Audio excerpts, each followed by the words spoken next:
لا الہ الا اللہ، لا الہ الا اللہ، لا الہ الا اللہ۔ ایک شخص کو دشمنوں نے قتل کیا اور نہر میں پھینک دیا، اور اس کی لاش پانی کے اندر کئی دن ڈوبی رہی۔ جب وہ اوپر آئی سطح پر تو اتنی پھول گئی تھی کہ بندے کی پہچان ممکن ہی نہیں تھی، شکل ہی بدل گئی تھی۔ پولیس والوں کو پتہ چلا، انہوں نے آ کے لاش نکالی، اور جب دیکھا کہ پہچان ہی نہیں ہوتی تو انہوں نے قریبی بستی والوں کو بلایا اور کہا کہ بھئی اس کو نہلا دو، کفنا دو، مسلمان تو ہے۔ چنانچہ امام صاحب نے کہا کہ جی میں نہلا تو دوں گا، میرے پاس کفن کے پیسے تو نہیں ہیں، مجھے کفن کے پیسے دے دو۔ ایک بندے نے کہا کہ جی اعلان کر دو۔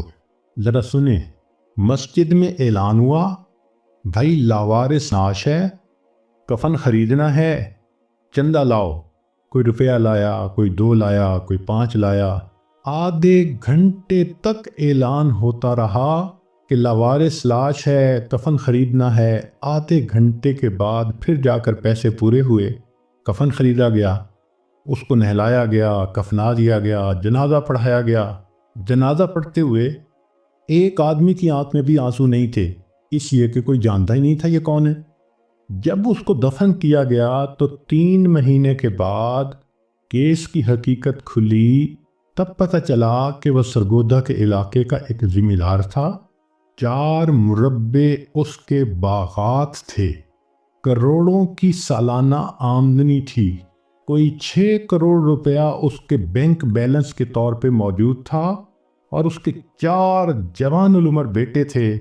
اس لینڈ لارڈ نے کبھی سوچا بھی نہیں ہوگا کہ میں کروڑوں پتی بندہ جب دنیا سے جانے لگوں گا تو چندے کا کفن لے کے جاؤں گا۔ اس کو کہتے ہیں وارث مان نہ کری وارثاں دا، رب بے وارثہ کر مار دئی، کہ وارث تم اپنے وارثوں کا مان نہ کرنا، اللہ بندے کو لاوارث کر کے مار دیتے ہیں۔ ہمیں کیا پتہ کہ سال میں موت آئے گی، آج وقت ہے اس موت کی تیاری کرنے کا۔ اس لیے امام غزالی رحمۃ اللہ فرماتے ہیں، اے دوست تجھے کیا معلوم کہ بازار میں وہ کپڑا پہنچ چکا ہو جسے تیرا کفن بننا ہے۔ ہم نہیں جانتے کب ہمارا کفن بازار میں آ جائے گا۔ لوگ شادی اور بیاہ میں مشغول ہوتے ہیں اور ان کو نہیں پتہ ہوتا ان کے کفن کا کپڑا پہنچ چکا ہوتا ہے۔ اس لیے چاہیے کہ ہم موت کی تیاری کریں، نیکی کریں، جھوٹ کی زندگی سے بچیں، سچ کی زندگی کو اختیار کریں، نبی علیہ السلام کی ایک ایک سنت کو اپنائیں تاکہ موت کے لیے ہم بھی تیار رہیں۔ کیا معلوم کب جانا پڑ جائے۔ ہمارا حال تو وہی ہے کہ بارات پہنچ گئی تھی اور لڑکی والے لڑکی کے کان سلوانے گئے ہوئے تھے کہ جی ہم نے کانوں میں بالیاں ڈالنی ہیں۔ جیسے اس لڑکی والوں کو شرمندگی ہوئی، وہی حال ہمارا ہے کہ ملک الموت پہنچ جائیں گے اور ہم نے ابھی تیاری ہی نہیں کی ہوگی۔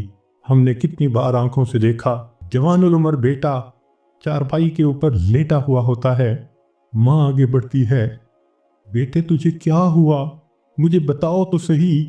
بیٹا خاموش ہوتا ہے، ماں رو کر کہتی ہے، بیٹے تم تو میری ہر بات پہ لبیک کہا کرتے تھے، تم میرے اتنے فرما بردار بیٹے تھے، کیا ہوا؟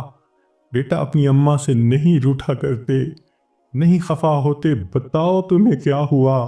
بچہ خاموش ہوتا ہے، بالآخر بیوی آگے بڑھتی ہے، میرے سرتاج، میرے ہمراز، مجھے تو بتائیے کیا ہوا۔ اگر آپ میری کسی بات پہ خفا ہیں، میں آپ سے سوری کر لیتی ہوں، معافی مانگ لیتی ہوں، مجھے بتائیں کیا ہوا۔ نوجوان خاموش ہوتا ہے، بہن آگے بڑھتی ہے، میرے ویر مجھے بتائیں تو صحیح کیا ہوا۔ خاموش ہوتا ہے، بہن کہتی ہے کہ مجھے بتائیں، میں ابھی ڈاکٹر کو بلواتی ہوں، مگر جوان کوئی جواب نہیں دیتا۔ بیٹی آگے بڑھتی ہے، ابو مجھے بتائیں تو صحیح کیا ہوا۔ ابو میں آپ کی بیٹی ہوں، میں آپ کی خدمت کے لیے 24 گھنٹے حاضر ہوں، کچھ کھانا ہے یا پینا ہے مجھے بتائیے، کوئی کام ہے مجھے بتا دیجئے، ابو مجھے بتائیں تو صحیح کیا ہوا۔ باپ خاموش ہوتا ہے، بیٹی روتی رہ جاتی ہے، ماں پھر آگے بڑھتی ہے، بیٹے میں نے کال کر دی ہے، ابھی ڈاکٹر کو بلواؤں گی، تمہارا علاج کرواؤں گی۔ بیٹا خاموش ہوتا ہے، اسی خاموشی کی حالت میں ماں دیکھتی ہے آنکھیں کھلی رہ گئیں، روح نکل گئی۔ وہ اپنے کانپتے ہاتھوں کے ساتھ جوان بیٹے کی آنکھوں کو انگوٹھے رکھ دیتی ہے۔ اس ماں نے کبھی سوچا بھی نہ تھا میں بڑھاپے میں جوان بیٹے کی آنکھیں بند کروں گی۔ جب بچے کی روح نکل جاتی ہے، سب رو رہے ہوتے ہیں، کہنا شروع کر دیتے ہیں میت کو فلاں کپڑے میں رکھ دو، تھوڑی دیر پہلے یہ کسی کا باپ تھا، یہ نوجوان کسی کا بیٹا تھا، کسی کا بھائی تھا، کسی کا خاوند تھا، اب کیا ہوا؟ سب نے اس کو میت میت کہنا شروع کر دیا۔ تو جواب ملے گا اصلی انسان تو چلا گیا، یہ اس کا جسم باقی ہے، اس کو بھی ہم اس کے اصلی گھر پہنچائیں گے۔ چنانچہ اس کو نہلا دیا جاتا ہے، کفنا دیا جاتا ہے اور جنازے کا اعلان کر دیا جاتا ہے۔ اس کو لینے کے لیے کئی رشتہ دار کمرے کے اندر آ جاتے ہیں، بھئی تم کیوں آئے ہو؟ ہم اس کو اس کے اصلی گھر پہنچانے کے لیے۔ بھئی یہ گھر بھی تو اسی کا تھا، اسی نے پلاٹ خریدا، اسی نے نقشے بنوائے، اسی نے کمرہ بنوایا، اسی نے یہ مکان بنوایا، ماربل لگوایا، کہاں کہاں سے فرنیچر ڈھونڈا، کہاں کہاں سے بجلی کی فٹنگ خرید کے لایا، ابھی تو دیواریں بھی میلی نہیں ہوئیں، تم اس کو لینے آ گئے ہو۔ سب کہیں گے یہ تو عارضی گھر تھا، اصلی گھر تو آگے ہے، 2 گز زمین کا ٹکڑا، چھوٹا سا تیرا گھر ہے۔ سب اس کو کندھوں پہ اٹھا لیتے ہیں، رشتہ دار جمع ہیں، سب قبرستان تک پہنچ جاتے ہیں، جنازہ پڑھتے ہیں، پھر قبر میں اتارنے کا وقت آتا ہے۔ شریعت کا یہ حکم ہے کہ جو قریب ترین رشتہ دار ہو وہ قبر میں اتارے۔